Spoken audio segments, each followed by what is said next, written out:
Assalamualaikum warahmatullahi wabarakatuh. Perkenalkan, nama saya Indah Nahwartika dari Fakultas Agama Islam, Prodi Pendidikan Guru Madrasah Ibtidaiyah.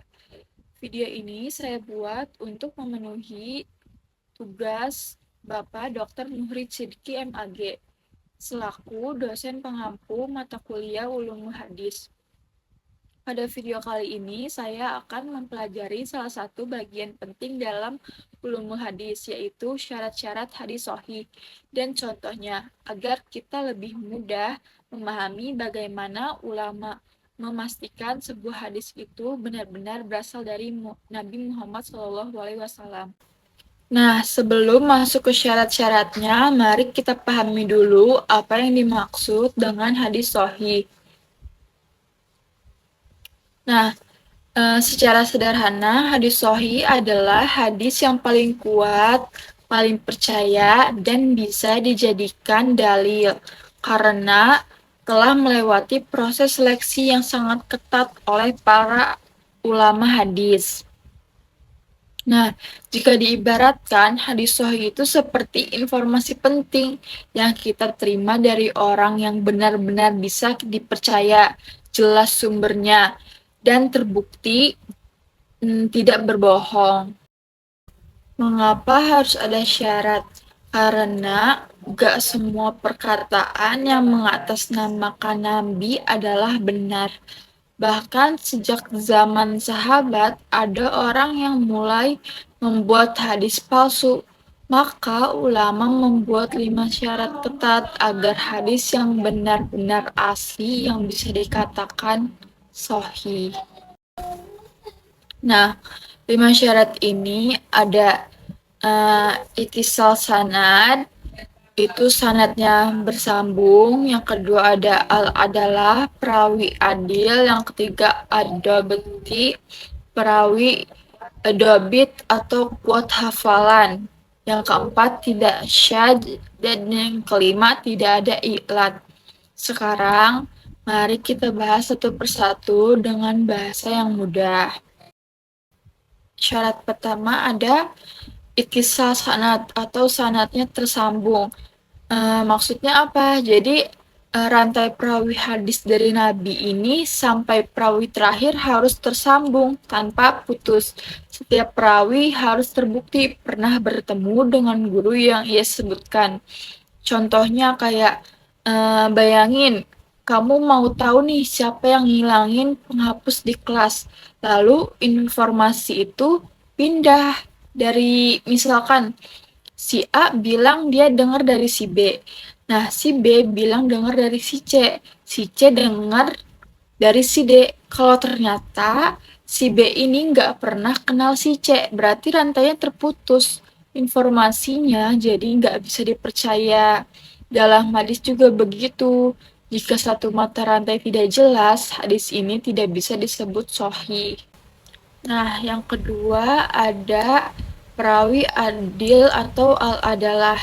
Maksudnya apa di sini? Adil itu artinya perawi ini memiliki akhlak yang baik, jujur, amanah, bukan pendusta, dan tidak melakukan dosa besar. Nah, perawi harus dikenal sebagai orang baik, bukan yang suka membual atau merusak kepercayaan gitu. Contohnya kayak misalnya nih, kamu punya 2 teman. Si teman A ini jujur dan gak suka bohong. Teman si B sering mengada-ngada cerita atau dia sering bohong. Nah, jika ada kabar penting, tentu kamu bakal lebih percaya pada si A dong. Nah, dalam ilmu hadis, hanya orang seperti si A ini yang bakal diterima sebagai perawi. Syarat yang ketiga ada al-adabt atau kuat hafalannya. Perawi harus kuat hafalannya atau sangat teliti dalam menjaga catatan hadisnya. Ad-dabt ini terbagi menjadi 2. Yang pertama as-sadar, hafalannya kuat dan tidak mudah lupa, dan yang kedua ada al-kitab, yang dimana perawi ini punya catatan yang rapi dan tidak berubah. Contohnya, ada guru yang ngumumin jadwal ujian.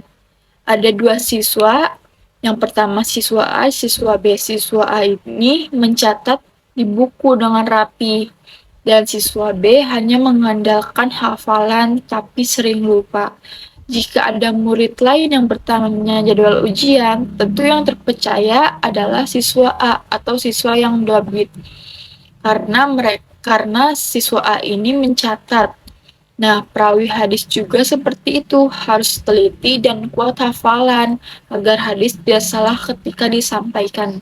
Yang keempat, ada tidak syadz. Artinya apa? Syadz itu artinya janggal. Hadis yang syadz adalah hadis yang diriwayatkan oleh perawi terpercaya, tetapi bertentangan dengan perawi lain yang lebih kuat hafalan dan keadilannya. Jadi, kalau mayoritas ulama mengatakan satu hal, lalu satu orang berbeda, maka riwayat itu dianggap janggal. Contohnya, jika 29 siswa di kelas mengatakan bahwa guru masuk jam 7, tetapi satu siswa mengatakan guru masuk jam 8, maka keterangan siswa itu dianggap janggal. Begitu pula dengan syadz dalam hadis. Yang terakhir, syarat hadis sahih yaitu tidak ada i'lat. I'lat adalah cacat tersembunyi dalam hadis. Cacat ini tidak terlihat secara kasat mata, tapi bisa menghancurkan keaslian hadis. Contoh i'lat tuh kayak gimana? Ada dua perawi tidak pernah bertemu walaupun sekilas terlihat bertemu. Ada kesalahan kecil dalam nama perawi. Yang ketiga, ada perbedaan kecil yang mengubah makna. Contohnya, bayangin kita nerima laporan keuangan teman, angkanya rapi, tapi setelah diperiksa lebih teliti, ada perbedaan yang kecil yang menyebabkan jumlahnya akhirnya salah. Kesalahan kecil yang tersembunyi ini disebut i'lat. Ulama hadis ini sangat teliti dalam mencari cacat seperti ini. Nah, ada salah satu contoh hadis sahih. Bismillahirrahmanirrahim. An Umar bin Khattab radhiyallahu anhu qala sami'tu Rasulullah yaqulu innamal a'malu binniyat wa innama likulli imri'in ma nawa. Artinya, sesungguhnya setiap amal tergantung pada niatnya dan setiap orang akan mendapatkan sesuai dengan apa yang ia niatkan. Nah, hadis ini sahih karena sanadnya tersambung, perawinya adil, dan perawi-perawinya kuat hafalan, tidak syadz, dan tidak ada i'latnya. Dari pembahasan tadi, kita bisa memahami bahwa hadis sahih adalah hadis yang paling kuat dan paling terpercaya dalam Islam. Untuk bisa disebut sahih, sebuah hadis harus memenuhi 5 syarat utama, yaitu tadi, yang pertama, ittisal sanad atau sanadnya tersambung, sehingga jelas siapa yang menyampaikan hadis sejak Nabi hingga perawi terakhir. Yang kedua, adalah perawinya adil, yaitu orang-orangnya yang jujur dan berakhlak baik. Al-adab, perawinya dobit, yang memiliki hafalan kuat atau sangat teliti dalam jaga catatannya.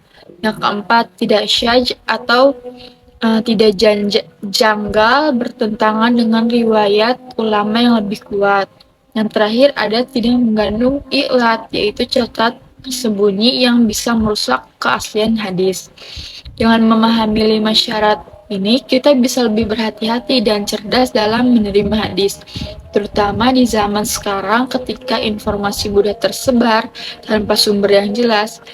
Ilmu hadis ini juga mengajarkan kita bukan hanya teliti dalam agama, tetapi juga teliti dalam kehidupan sehari-hari.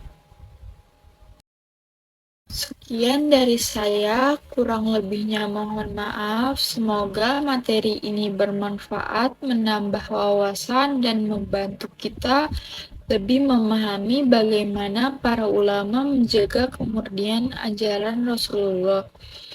Wassalamualaikum warahmatullahi wabarakatuh.